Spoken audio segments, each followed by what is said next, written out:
Me za ka yi idan ka sami yashi mara kyau a site, ga shi kuma lokaci ya ƙure maka?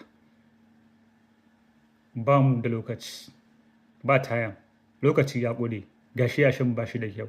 Me ya kamata ka yi? Sunana Salim Idris Malami, ni injiniya ne a ɓangaren gine-gine da kuma ingancin kankare. Abu na farko, kada ka yi shiru idan yashi ba shi da kyau, ma'ana an kawo yashi mara kyau kuma kana matsayin mai kula da site. Abin da ya kamata ka fara yi shine ka sanar da manaja na wannan aiki. Abu na biyu, rage haɗari ta hanyar na farko wanke yashi idan matsalar laka ce ko kuma in ce matsala ce ta taɓo wato kile. Cire ɓangaren yashi mafi ƙazanta. Guji ƙara ruwa ko kuma kada ka ƙara ruwa don gyara laushin yashi, saboda don gyara laushin yashi ko kuma gyara laushin kankare ka ƙara ruwa a cikin kankare.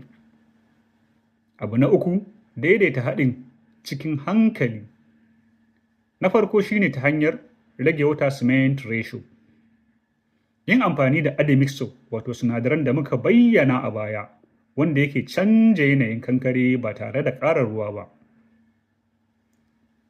Ƙara kulawa da compaction da kuma curing, ma'ana bayan ana zuba kankare a yi abin da muke cewa compaction wato caccakar kankare ko kuma vibrating kankare, sannan kuma a yi curing mai kyau bayan an gama.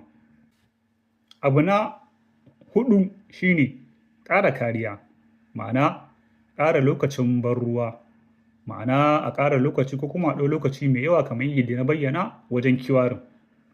Tabbatar da cover depth wato zurfi ko kuma zurfin kariyar da ake ba wa rodi wato formwork da ake da shi.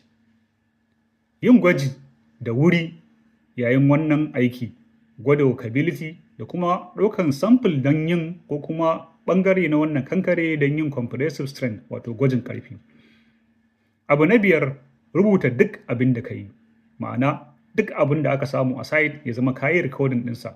Wannan zai kare ka, zai baka 'yanci a gaba, domin ko da an samu wani matsala akwai a rubuce kuma akwai abu komai da yake a bayyane da za a iya magance shi ta hanyar sauƙi. Abin da bai kamata ka yi ba idan aka samu wannan yashi mara kyau ko kuma aggregate mara kyau, mu ci gaba kawai, mu ci gaba da aiki saboda ba mu da lokaci. A'a, kada ka yi haka. Sannan ƙara siminti zai gyara abin. A'a, gyara siminti ko kuma ƙara siminti ba zai gyara wannan ba. Kada ka faɗa haka kuma kada ka aikata haka. Za mu gyara daga baya. Kada ka ce wai za ku gyara daga baya, domin idan kankare ya bushe, mistake ya riga ya faru. Za a iya yin gyara mai matuƙar tsada a nan gaba. Lokaci na iya ƙorewa ko kuma in ce lokaci na iya matsewa, amma ka gane ilimi zai dakatar da kai domin yin abin da bai dace ba. Shawara mai kyau a lokacin gaggawa ta hanyar ilimi ta bi yin gyara mai tsada daga baya. Gini ba gwaji ba ne, ilimi ne. Ya kamata mu kiyaye.